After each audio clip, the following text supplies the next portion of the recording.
Okay. Let's see. Did it ask you guys to do something to say okay? Scott said it was okay.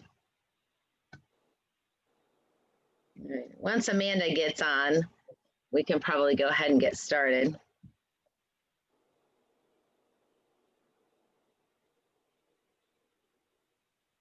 I bought a new camera, like for my computer.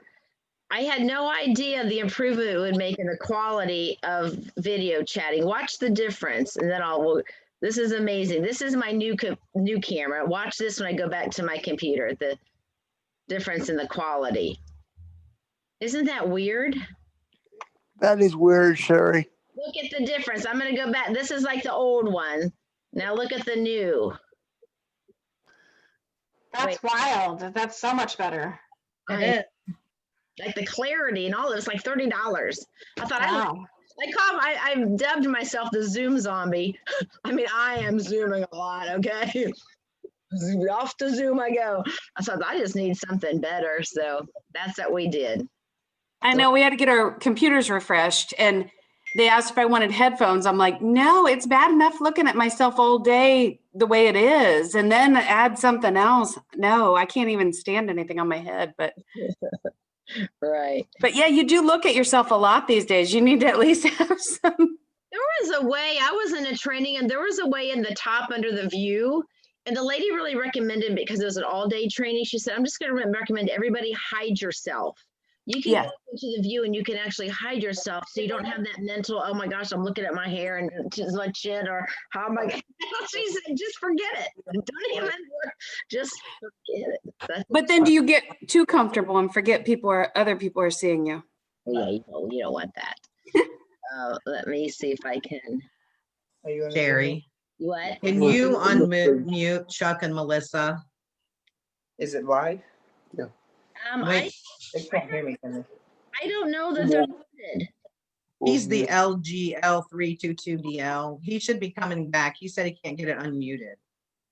He's connecting to audio now. Yeah, I've been trying to get him in. He's popped in several times. Everybody has the same access. So once I get him back on, then we'll get started. Yeah, he said it keeps popping off, so I'm not sure why, if they just don't have a good connection. It's a bad connection. He's been on since 5:30. Chuck's been on since 5:30. No. And he's popped in like about 6 times. So.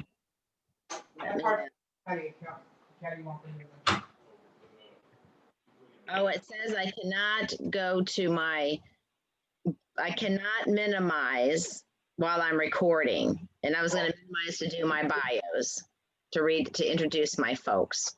So would you like me to wing it, or would you like to do it yourself? Because I was able to do it earlier and it's right behind my Zoom screen. What do you think? I am completely okay with, introducing myself. I'm sure I don't want to talk on Beth's behalf, but I'm sure she's fine as well.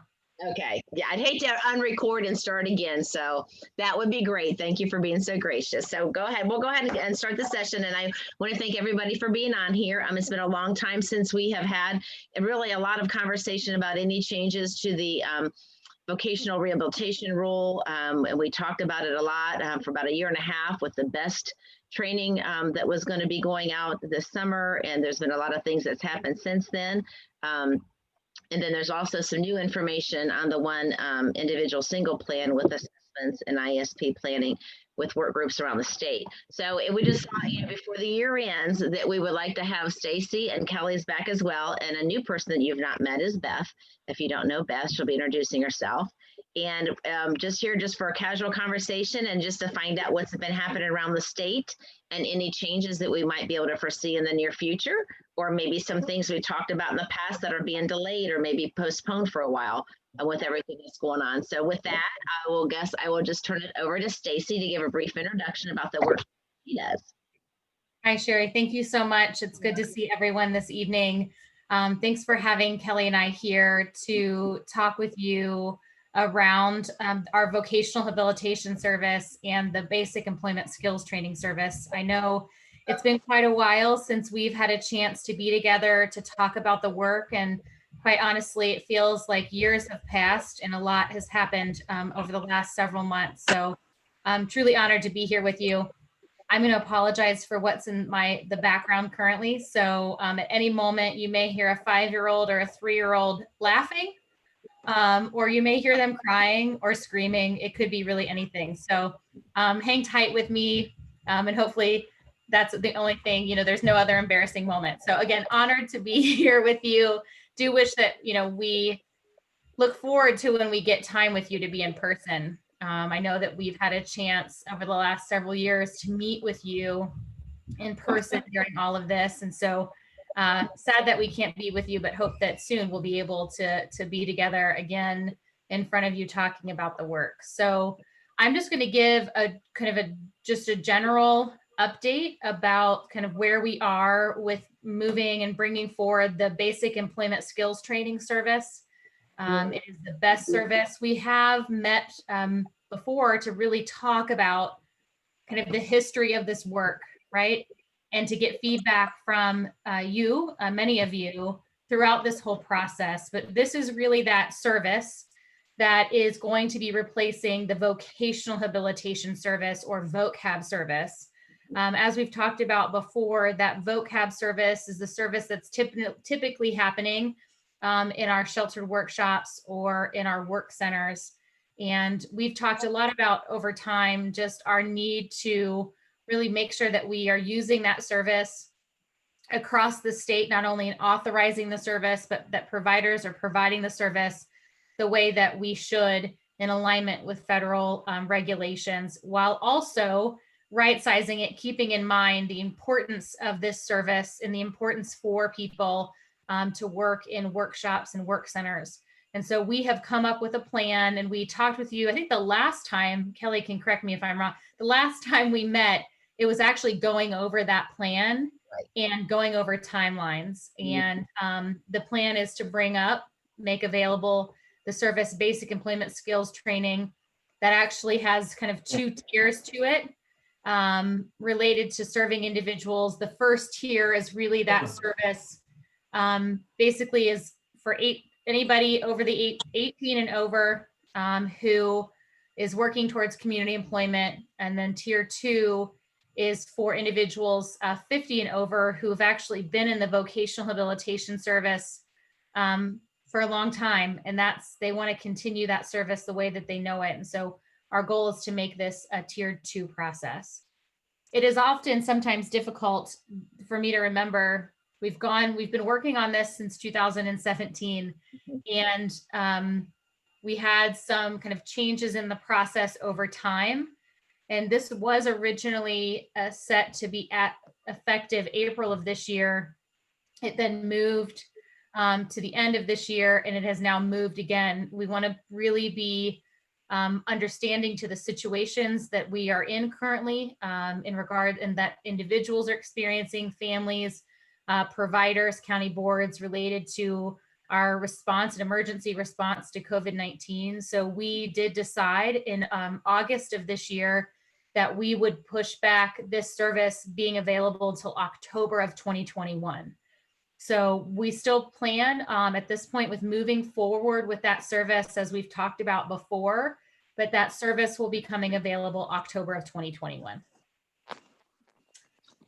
Nothing else really within that plan has changed. It's just, again, the date that we will make it effective. So can you remind, for anybody who doesn't know, what were some of the core components when it came to maybe the time limitation and the pay, or so all those the components of age, time, and pay? Can we refresh that if someone is listening to the video once it's recorded and they want to understand what was kind of in the changes, just basically just some of the updates? Absolutely. And I'm going to, if maybe Kelly can help me, we have a talking points document that we have online that anybody can access. So we'll put that in the chat for you, and it lays out kind of the details in about 2 pages of what those plans are. And so I would be happy to go over the different items for you. So basically in Ohio, say what? I was just going to say, I'll add it to the chat. Thank you. So in regards to the major components of the basic employment skills training, is this service will be Ohio, kind of our new pre-vocational service in Ohio. It will take the place of vocational habilitation. So we will no longer, as of October of 2021, have the vocational habilitation service available, but that service will be replaced with basic employment skills training. There are 2 tiers, kind of where people, kind of components of that service, and it's really based off of your interest and age. So tier 1 is going to be those individuals who are receiving the vocational habilitation service, but were under 50 years of age at the time that service is effective, and any new entries into that basic employment skills training. And that's really regardless of age. And so the main pieces of this tier is that the service will be meeting all the state and federal regulations. And what that means is the service will be available to anyone who's 18 and over who has exited from school. With this actual component of the service, there is a statewide 24-month time limit that somebody can receive that service. It is a cumulative total. And so let's say somebody moves in and out of that service for short periods of time. It again is that 24 months cumulative. But our county board is going to be able to do extensions of that service based off of an individual service plan for 3 years. So automatically individuals can get 24 months of that service. If a person is going to need that service for an additional time, the county board can extend it for 3 more years. So that's a total of 5 years receiving that service. And if it is determined by a team that a person is going to need that service beyond those 5 years, we will still allow that service to be authorized, but the county board will have to take that individual situation through a DODD authorization process. So if they haven't, you guys are working with somebody at the county board who really can benefit from, has a need and can benefit from basic employment skills training, and they've already had 5 years of the service, you would request approval through DODD for that person to get that service for another year. We don't have any limits for how many times a person can actually get an extension of that service if they would truly need the service and benefit from the service. Another component of this piece of basic employment skills training, so kind of this tier, is that we do need to monitor the wages that individuals are making while they're receiving this service. And it's going to be a requirement that the actual provider who is also employing the individuals yearly report the earnings the individual is making while they're receiving that service. And what the team is going to have to do is to monitor those wages to make sure the individual's not making more than 50% of minimum wage. And we're looking at somebody's annual earnings. If somebody annually is making over that 50% of minimum wage, that doesn't mean that service cannot be authorized, but we will be working with teams and training teams on how you have that larger conversation about a person's place on the path to community employment, their goals, what they want to work on, and how we can support them to do that. So I wanted to make sure. So that's really the biggest pieces of tier 1. Tier 2 is any individuals who were receiving the vocational habilitation service and 50 years of age or older at the time that basic employment skills training service becomes available. And those individuals who are not interested in pursuing competitive integrated employment. We still have a requirement is going to be that the individuals who are receiving the service have to have a need, and this is the right service to meet that need, and that they're still going to be working on gaining general work skills and employment skills and be working to maintain their current level of skills.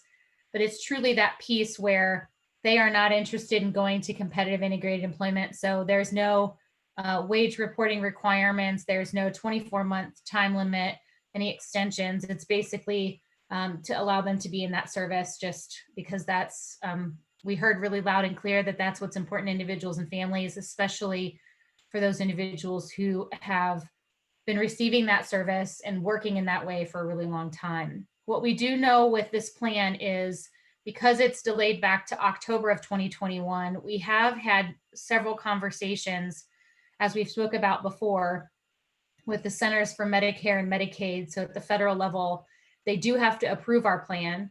And we've had numerous conversations with them, but we have not gone through the formal approval process because the dates have been pushed back.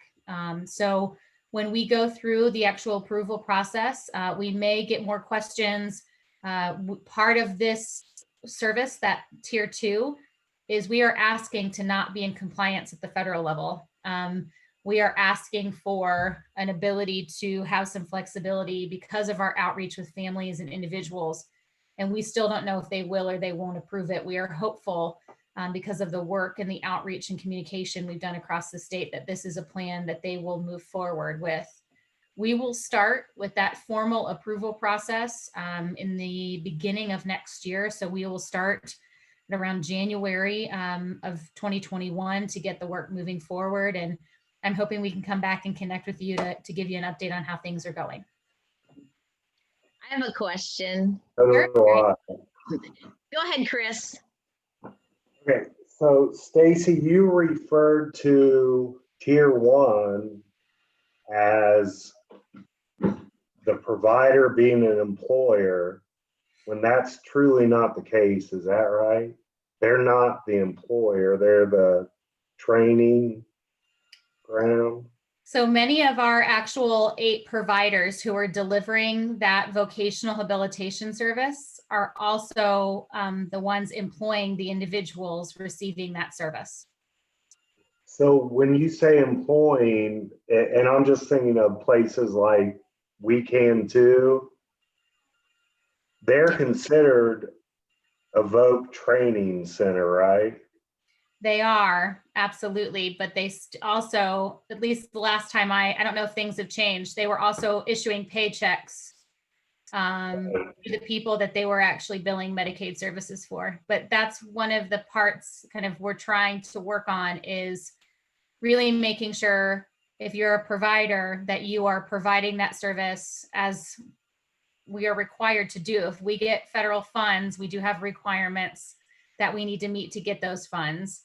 And so when you, part of this actual work, I don't know if this is helpful, Chris, but we in Ohio, which you know, we really created these opportunities locally funded by families, which was fantastic. Then we took federal dollars, and the service we were using, they had different expectations of us than how we were using it. And so we have agencies who were created to be that employer and to employ individuals with disabilities, not necessarily be the service provider. When we took the federal dollars and are providing services, we now have a responsibility to be a service provider. And their ask federally is, you can employ individuals with disabilities, but if you're truly a provider of employment services, it's about getting somebody as far as possible to working in the community. And it's about skill building and it's about progression. But if you were really the employer, it was, I'm employing you. This is your job and we want you here. We want you here long term. And there's nothing wrong with that. It's just if that provider employer is still allowed, but it's directly in conflict with each other. And so part of our work over the last couple of years has been providers, there's nothing saying that you can't be both, but which is more important than the other? Like where's your mission? Where's your heart at? And let's figure out how we can help you get there. Because if you want to be an employer over a provider, and that's truly what you want to do, let us help you figure out how to do that. But long-term, you're going to have to step away from being a provider because Medicaid doesn't want. Separate those two. Mm-hmm. Say that again. Just by drawing. So do you separate being an employer and a provider by drawing Medicaid funds? If you are drawing Medicaid funds to do an actual Medicaid service, you are a service provider. Okay. In our eyes. Does that help? it does help, but I think in meetings, like when you get down to a meeting with a family and an individual we serve, I think they look at a lot of the providers as their employer. And I just, it's hard to distinguish between both. Mhm. So, You are right. You are right on. It is definitely, and honestly, it was set up to be an employer in the very, very beginning, right? Like that is why it was there. And so now we're in just a little bit of a complex situation. And so it's trying to, again, figure out how we can do both, but do both where we can still help individuals get jobs, but also help providers who deliver that service, because many need a service to help them in that job. So we definitely, this is a start of that work, but this isn't addressing that larger issue, Chris, that you bring up. yeah, thank you. Yeah. I forget my question, but I want to piggyback on his question, because I think that we have tried to do a good job in terms of being educated on the difference between vocational training as being vocational skill development as a Medicaid paid service from a provider. And I don't know if we have any vocational training providers in Auglaize that are switching over or transforming their service delivery model to be the employer that comes with those, labor laws and being the employer with assuming responsibility. And if they get benefits, I'm not sure if we have any that are kind of moving in that direction. Do you know if we haven't taken advantage of the grants or the consultation to do systems transformation to move towards that model? So we did so Sherry's talking about a grant. That part of this work was to put grants out to providers who really wanted to be a community employer. And that's why they're in place. That's what they want to do. And they want support to get with not anybody at DODD, like to get either a statewide or some national expert to help them in their business planning and strategic planning, financial planning, everything that goes into running a business, to get support to figure out what steps they need to take to continue to employ individuals with disabilities, but what steps they also need to take over time to build their business structure, maybe what goods or services they're creating, kind of their hiring practices to gradually step away from being that Medicaid provider. We actually got approval through Director Davis to do 4 grants. We had a total of $250,000 given to this work. We did have 2 providers who applied. We could have funded 4, but 2 applied, and we will be funding both of them. And Kelly, I think one's in North. I don't think anybody is in that county. Do you remember? None in Auglaize County. There's one in this area, but not in Auglaize County. Donnie, did you have a question? You're muted. I was just going to add Trying to something. get to my mouse. I had it on the other side of the table. So yeah, I could see I was muted, but I couldn't get to the mouse. I do have a question on that. So when this gets approved, I mean, you're thinking October 2021. So, and then maybe after, but at that point, then will the individuals that are doing the training or the skills development, whatever, will they not be able to then earn the paycheck while they're there, or will that be taken away? No, so if they're in the basic employment skills training, they will still be able to earn money while they're receiving that service. What will happen is the provider, so whoever is delivering the service, if they're earning a wage while in that service, right now providers have to turn in every year to the county board an actual, what's called a written progress report. So kind of how's the individual doing in that service? Kind of what's their goals? Have they accomplished their goals? They will have to add a reporting line about the wages. What's the amount of money they earned in that service? And the team's just going to have a conversation about it. Because if ongoing, the person is performing and earning wages way over the identified amount annual income, it really should just be part of the actual team conversation. Like they're earning above minimum wage or our annual calculation. They must be doing well. What are they doing well at? So it just really should be a conversation and help influence the team's conversations and decisions about how they're going to support that person. But wages will not be restricted. It's just they're now have to be reported. Kelly, did you want to add anything to that? Not specifically to that. I was going to respond to Sherry's comment and add to the grant conversation in that there are providers out there that are looking at separating being a provider from an employer separate from the grant. So there are several providers in the Northwest specifically that are looking at hiring people directly. And I've seen that accelerate some because of COVID-19 versus being a provider for the person. They're just hiring them in to do manufacturing type work. So there is some of that happening, but I'm not sure that it's happening in Always County. Okay. And my original question had to do with something, Stacy, this is Sherry, was something that you said about tier 2. And when they have an ISP for tier 2, do they have to have an outcome? And I know you said they don't have to have an outcome for competitive employment, and they would still have skill development and maintaining skills. Is that written in the form of an outcome in an ISP for those individuals? Yeah, that is what we'll be looking for, is that there is still some identified outcome for that service for either gaining general employment skills or maintaining current skills. But yeah, it will not have to be a specific competitive integrated employment outcome for those 50 or over when that service becomes available. I will say anybody who is 50 and over and continue, they still have a goal of wanting to work in the community.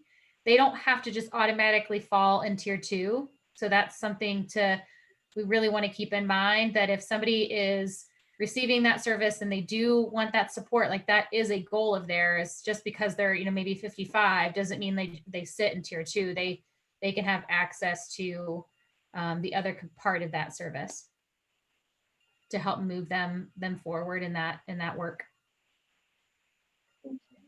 Are there any other questions? That was good. We really appreciate you. Thank you so much, you guys. Thanks, Stacy. Now we're going to move on to Beth.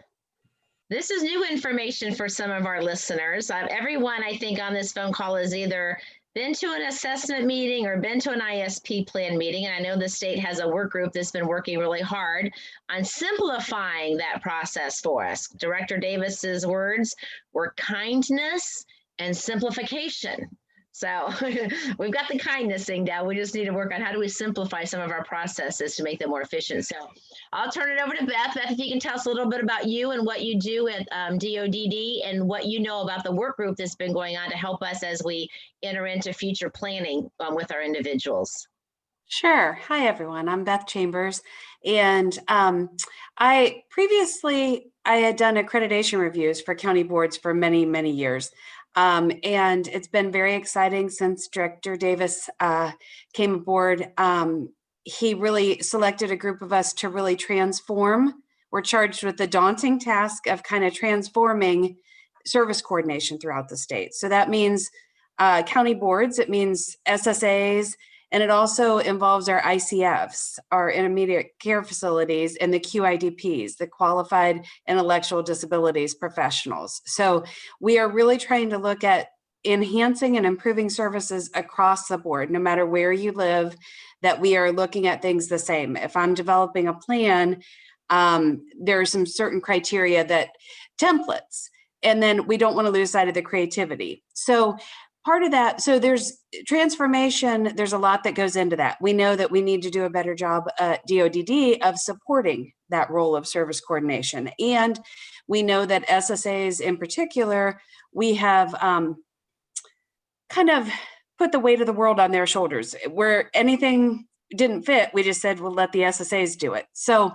part of that transformation is really looking at pain points across the system. So, and one of those obviously is the assessment and planning process. So I just want to be really clear that this OISP, the Ohio Individual Service Plan, is looking at developing, we've already developed, a standardized assessment and planning template that will kind of flow. We like to say it will bridge the gap between assessment and plan, because right now I feel like we've got all this rich assessment information and we find it hard to carry over. How do we make that come to life for someone? So with that transformation of that service coordination for people and really focusing on that team process, the templates are really just a small portion of that. That's kind of the foundation. We had to build that first. And then we look at how to train on that, how to support. And I think everything else in the system kind of feeds on that. But really, we want to, so I'm kind of charged with working with Superintendent Regions 1 and 2, and that includes Auglaize County. So we want to develop supports to really, okay, there's this template, there's a standardized plan that everyone will have training on, everyone will hear the same message. We really want it to be foundational. We know that some of the gaps in our system, some people have been in the system for 30 years. Today we know better and we're going to do better. So we want to really start with training that's going to start at square one, where we all hear the same information at the same time. So part of that, just my whole role is to really focus on this standardized plan and then building beyond that. And really what I hope to do is virtually, hopefully in person someday soon, is really come up with a way to better support people, teams of people, you know, and really through that service coordination piece. And I think I've worked at the department for a little over 17 years now, and it's the most exciting work I've ever been a part of.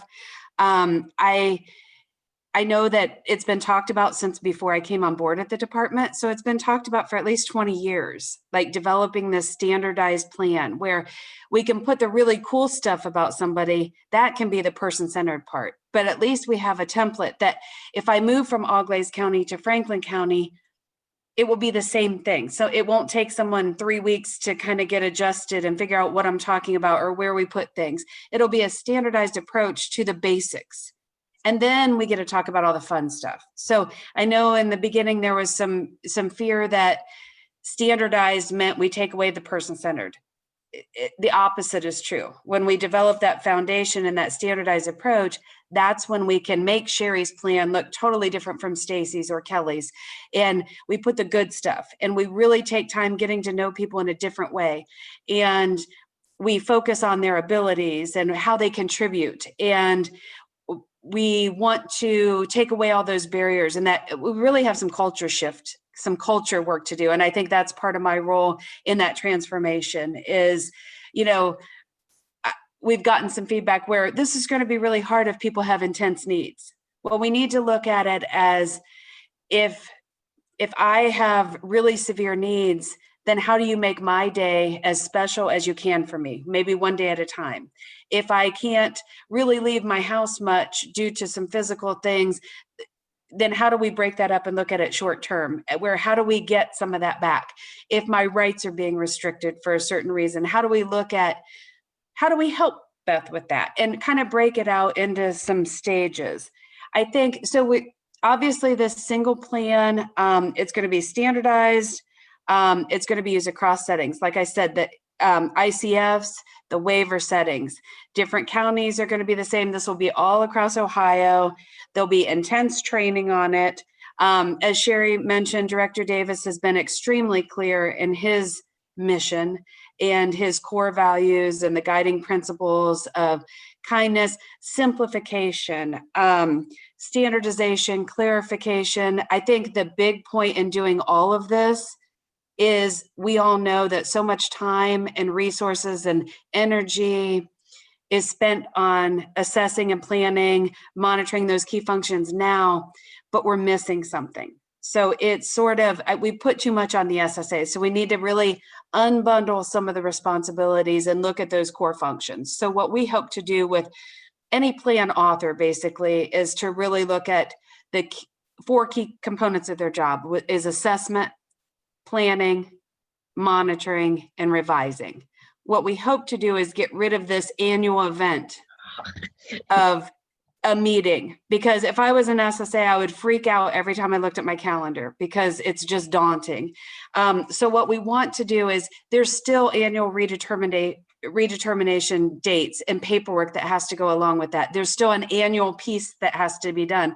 But what we hope to do is make this simplified enough that it's an ongoing process. So I update Sherry's plan as her life changes, just like the rest of us do. And so that we make it real, we make it real time, and we make it so that we're not chasing down documents, that we're not just worried about a signature for compliance sake. And I'm part of the compliance unit. So, I mean, compliance is important, but what we want to make sure is that everyone's on board.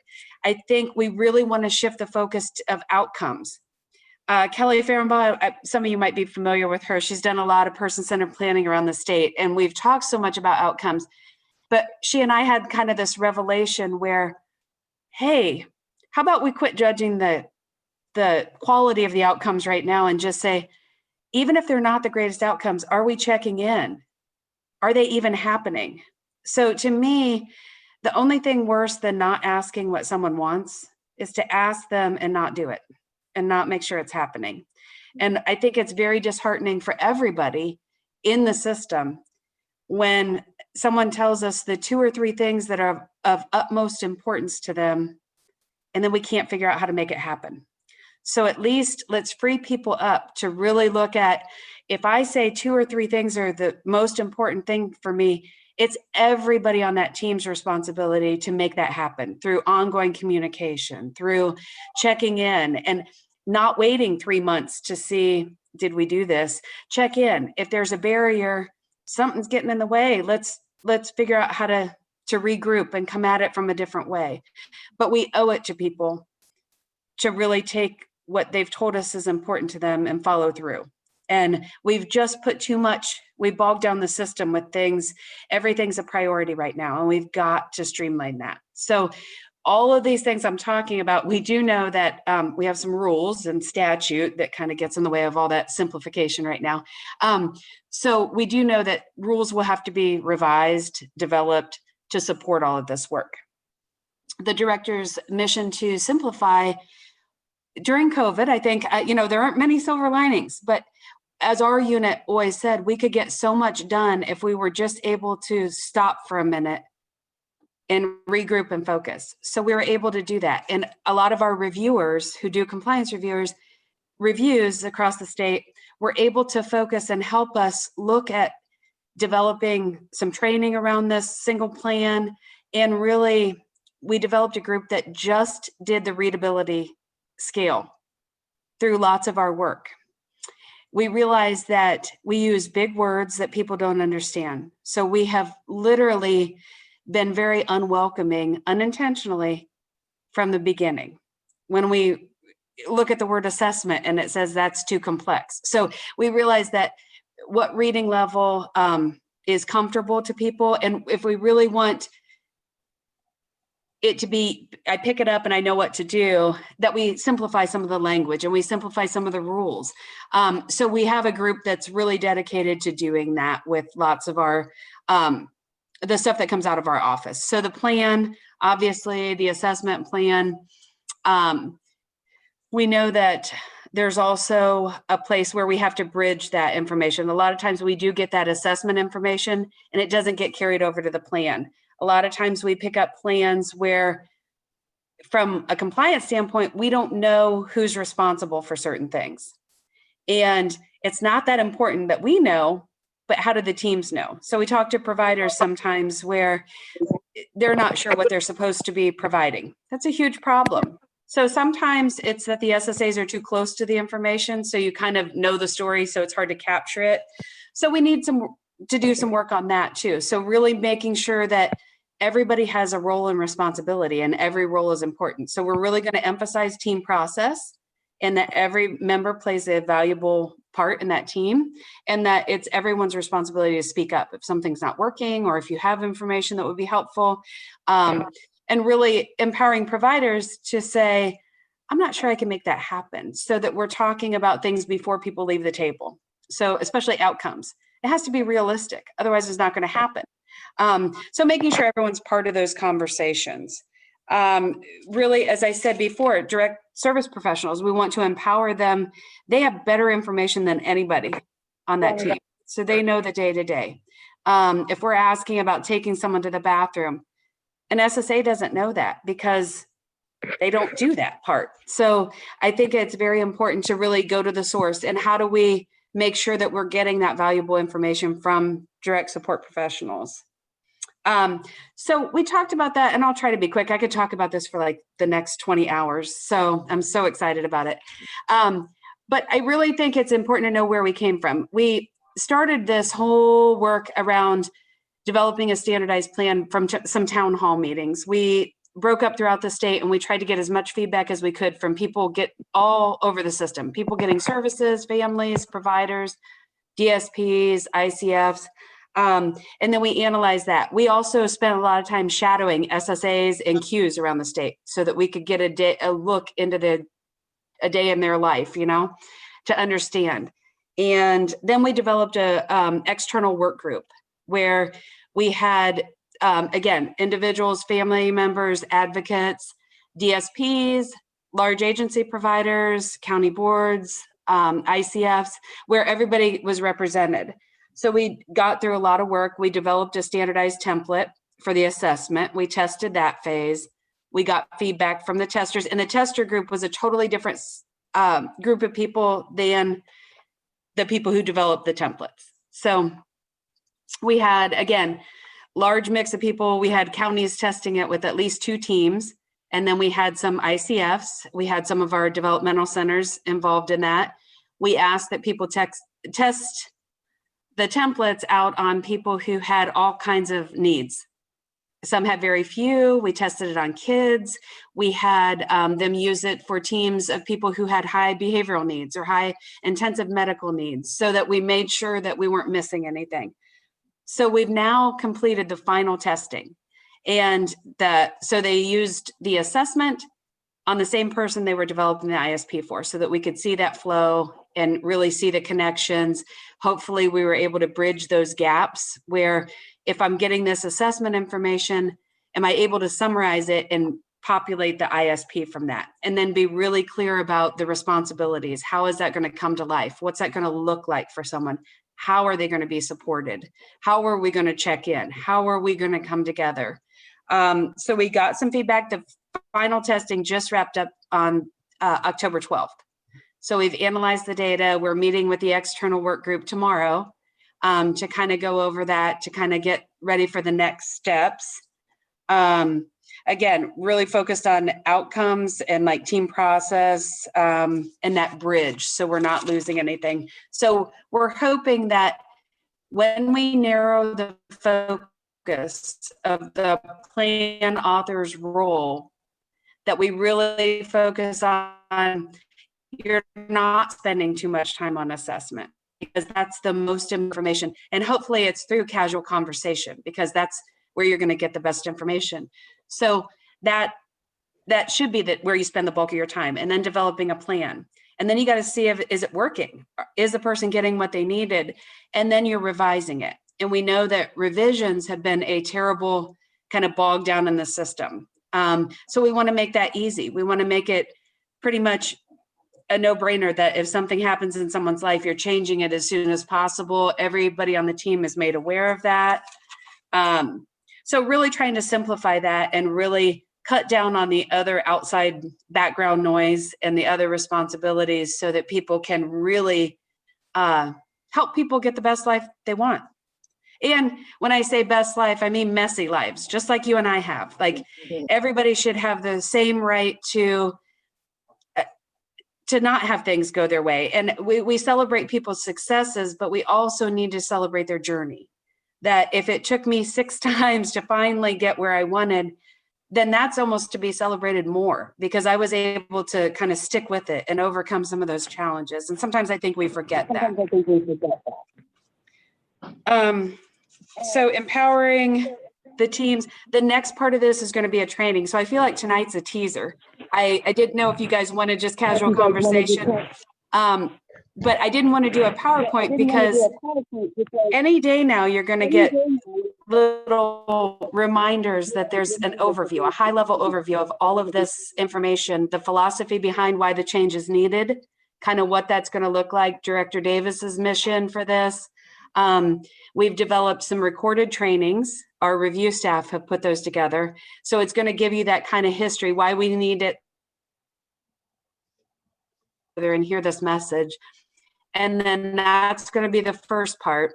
And then the second part is kind of a walkthrough or a high level overview of the actual assessment and plan template content.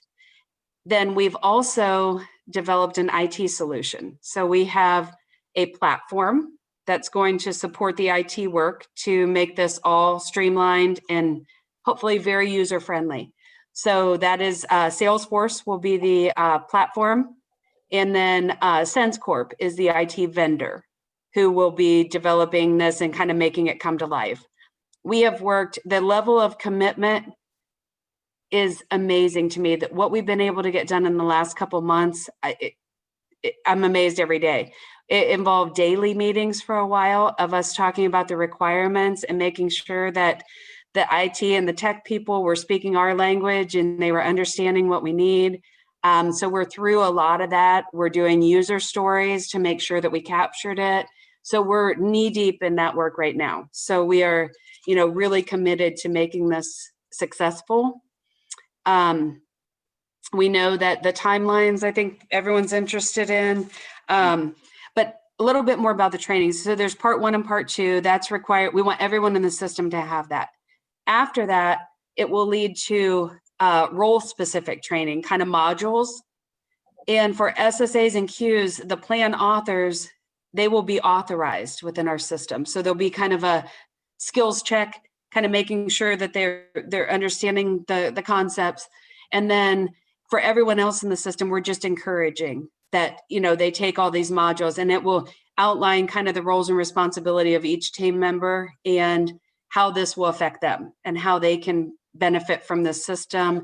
It will talk about some of the modules will talk about trauma and how we need to take that into consideration in all this planning, team process, empowering each team member, trying to think, person-centered planning. There'll be all kinds of modules, and we hopefully are going to be really respectful of people's time and give them in a multitude of different ways, where you might be able to watch a YouTube video, or we might do little snippets that if you want more information, you can always find that.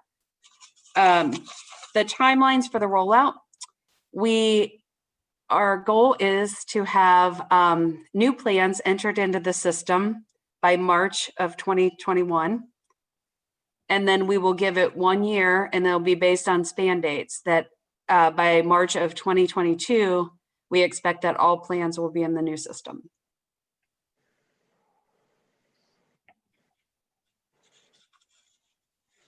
So Beth, what is that system?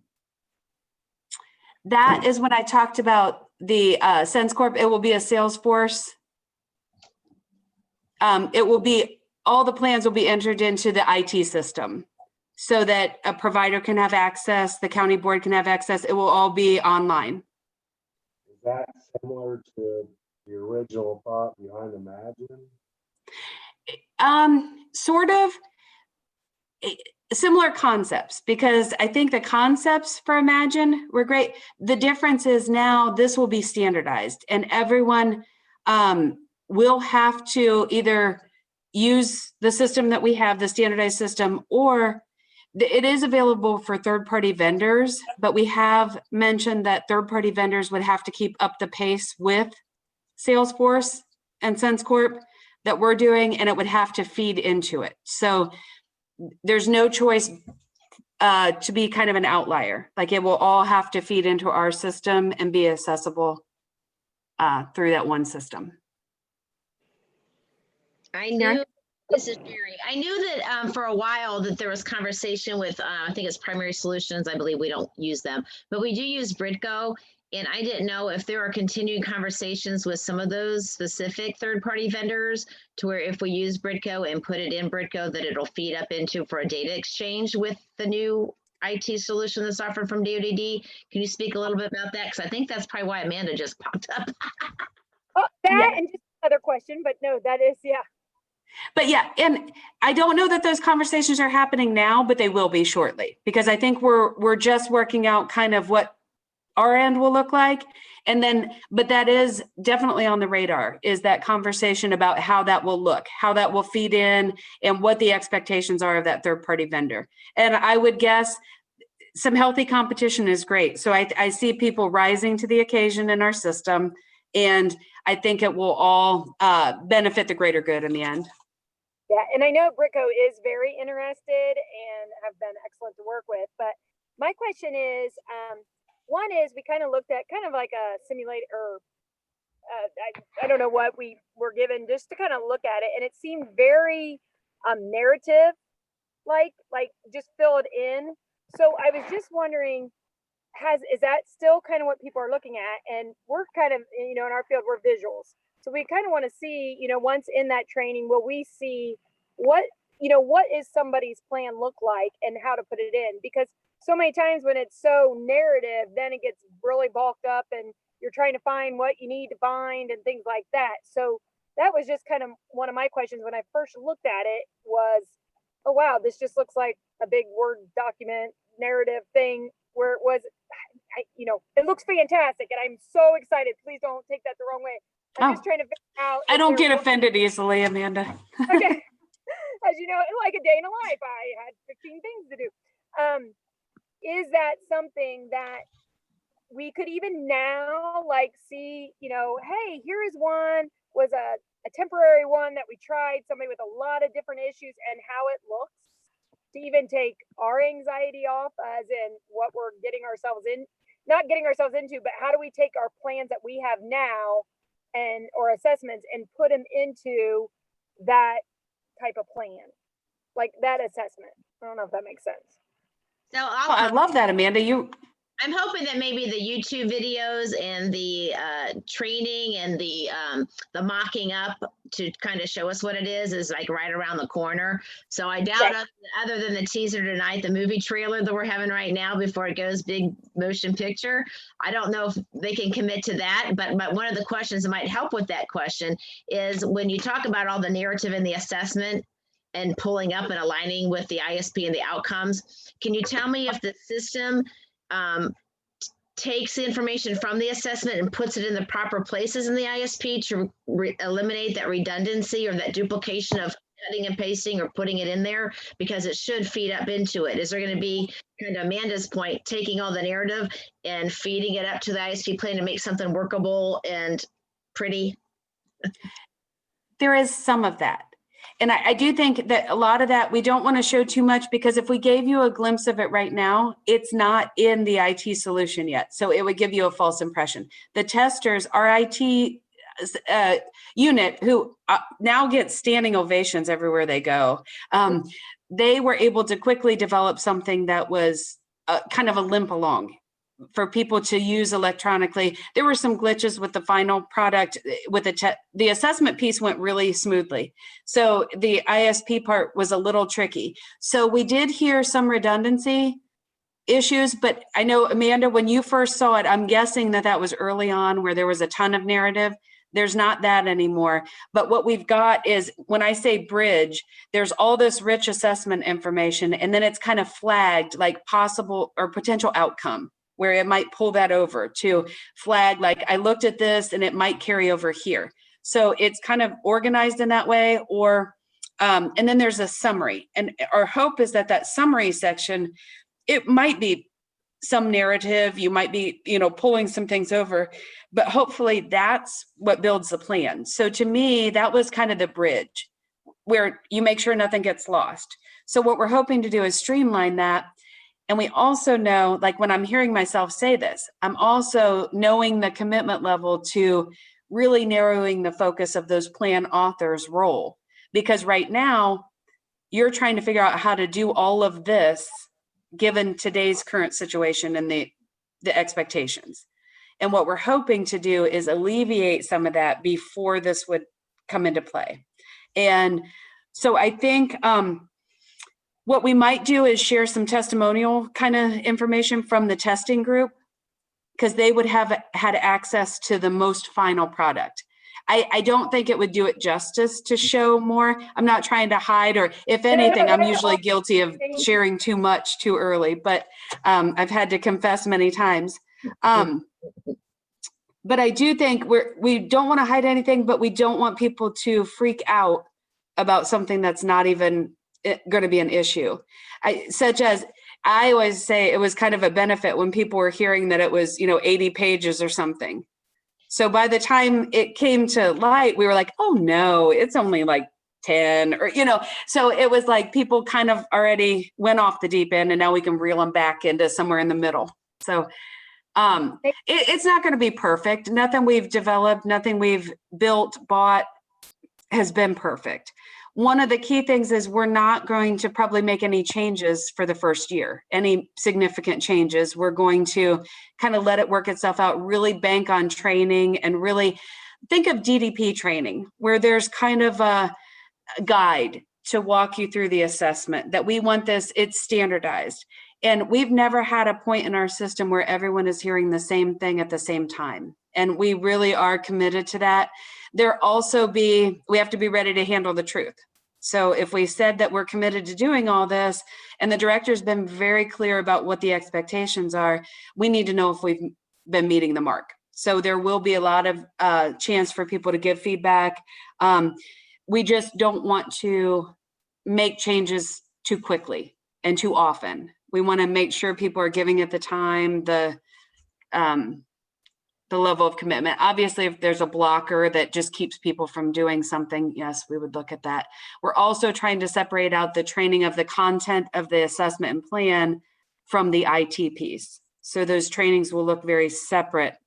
And I don't know if it makes anyone feel, getting back to the Imagine concept, I think we're using a lot of the great things from Imagine, but now we're making sure that everyone is using it, and that it's consistent, and that, we are following through, and there's a level of commitment on the IT piece that may not have been there.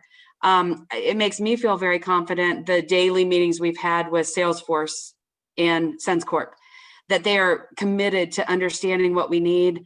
Ed Carr and Carol Harp from our IT department, who again get standing ovations everywhere, they have worked with Salesforce in the past, so they already know some of the things, speak some of the language. So that makes me a lot more confident. Donnie, did you have a question? Donnie, do you have a No, question? thank you so much. That was great information, and I really look forward to trying it and doing it, especially when we send people from one county to the next. It's like we just send that instead of having to do a bunch of changes. So thank you. Mm-hmm. Donnie, did you have a question? I did, Sherry. How can you tell again? Not about the assessment, but I am very excited that we're getting across the state uniform assessment in ISP. My question, sorry, is going back to you, Stacy. I know now I've just had a thought, like when this was going on. So what is the situation if we have like maybe somebody that works part-time in the community, they're in the tier 1, and they really don't want to add more hours because that's going to take away from maybe their benefits or whatever other things they don't want to lose. Like after that 3-year mark, will they still be able to attend one of the skills development training or like maybe the parents don't want them home alone 2 days a week, because it's not good that they're home alone. So would they still be able to go after that 2 or 3 year mark to the skills training if they're community employed part-time somewhere else? Yeah, so this is where it gets a little bit tricky, and we're going to allow the teams to really work individually with each person and their family, and identify truly what is the need that is there that needs to be filled. Is it they need more hours, more money, they need they need a safe place to go, when they aren't working, because there's multiple different, I think, ways this could go depending on what the need of the person is. And then I think that we do have multiple services available that could be authorized for a provider to do, and it may not necessarily be the basic employment skills training service. So what we're going to be working on and what we hope teams do is really understand the why, like what is the person needing, and then how are we connecting to the right service to do it. If the situation is the person's working in the community and they just want to so they're working in the community and they want to work at the work center because they just want to earn a little bit, but not a lot, like that's really going to be a conflict. There's nothing in rule that says it can't, but again, what you have to identify the purpose, like what is that service going to be doing? So there's no outright rule restriction that somebody is working in the community and they can't get basic employment skills training.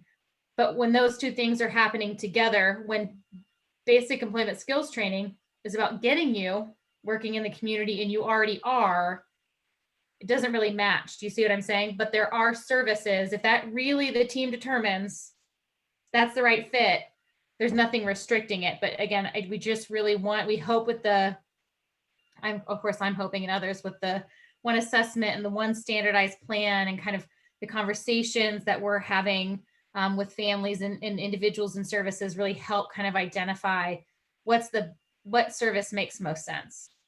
So does that, Kelly, anything you want to? Yeah. Yeah, go ahead. No, I'm ahead. good. You described it. Okay. Well, I think that kind of like answers like some of my questions. So like, say the person is working part-time, but maybe it's health and safety, or they need help getting their meds passed in the middle of the day and family's not home to do it. Then they could go to one of the ADS facilities or the training or the employment skills training. They can get that service of, like you're saying, being in a safe place, getting their meds. And that could be the, not necessarily the outcome, just the service that provider is providing. Mm-hmm. And then they can just do whatever their day entails, whether it's going out with them in the community or maybe continuing the employment skills training. But the true reason they're there is for health and safety or getting their meds passed or whatever else the assessment comes So up if it is with. actually the needs identified are not work related, we would not be authorizing a work-based service. So if there is no work needs, we would question, why a work service is being authorized. And so basic employment skills training is a work service. So, but if there is a need, like it's medication related or it's skill building related or, maintaining skills that aren't work related, we do have, you can do that if there's options so there's other service options, whether homemaker, personal care, Right. There's, an adult day support service. There's some different ways that we can help meet that, but there can be those general basic care needs met in that service as well within many of our services. It's just kind of what's that main purpose. And so we want to work on making sure that our teams and our individuals and families that we're supporting across the state understand all the services that are available and the flexibilities that exist, in that we're connecting to the right one based off of what we're expecting out of that actual service. Does that make sense? Yeah. Mm-hmm. Yes, thank you. Yeah, I think Hey, Chris. oh, I'm sorry, on the different places on the path. So could we justify that as them wanting to gain more hours in their community employment? To simultaneously go to a vocab and work in the community? I've seen it right now where there has been the individuals working in the community. So they're getting services to support them in that job, and they are not getting the hours that they want, or maybe they want to advance and there's additional skills that they need to gain to get that. And so some have been using right now the vocational habilitation service to do that. And there's nothing saying that it can't. We don't plan to write anything in the rule that says that it wouldn't work now. But again, it just can't be because I want to work. I'm just going to use we can too, because, you know, we talk about that I just want to work at we can too. And if we can too can choose to hire that person without a Medicaid service, right? And that's possible. So they could choose to bring somebody on a day a week or a couple hours a day or a couple days, but it's what's the purpose of that service. And so if there is a purpose that matches what that service is to do, then yeah, but again, you got to make that connection. Right. And we have seen it because people, you know, they're not getting promotions, they're not getting advancements. Yeah, they're maybe working at, you know, they're working at the grocery store, Kroger, you know, IGA, but they want something different. And so they just need to continue to build their skills. So does that answer your question, Chris? Yes, thank you. You're welcome. And we've been able to do a pretty good job on that with Path One. If it's career advancement or job stabilization, and say there's coaching or developing going on, and they've identified a specific skill that maybe it's interpersonal communication skills or interpersonal relationship building with peers and supervisors. Once you really hone in on what is that exact need, and then if they go to the training, these are the things that they need to work on to get that advancement or to stabilize their job to actually help them maintain or keep their job. That's what we're talking about, this very specific. This is how we can identify yes, they are working, but it's been identified either through a supervisor or a job coach or developer. Somebody has made note that there's something that's missing to help them advance and progress even for more hours in the community. So those are the types of conversations that we have when it's that scenario. I had a question back to Beth, and I know we're running short of our time, but I just wanted to ask on the assessment. So well over a year ago, Auglaize County was in the pilot for an on-site on-call assessment. And that was when it was hosted on Cuyahoga County's platform. And we tested it and we gave feedback to the state, and they were going to be revising it and taking the feedback. And then that gentleman I believe his name was David, he left. It came off the Cuyahoga platform. And then it went over to the state side for a new group to pick up. How do we put it on a statewide platform, and what does that consistent assessment look like?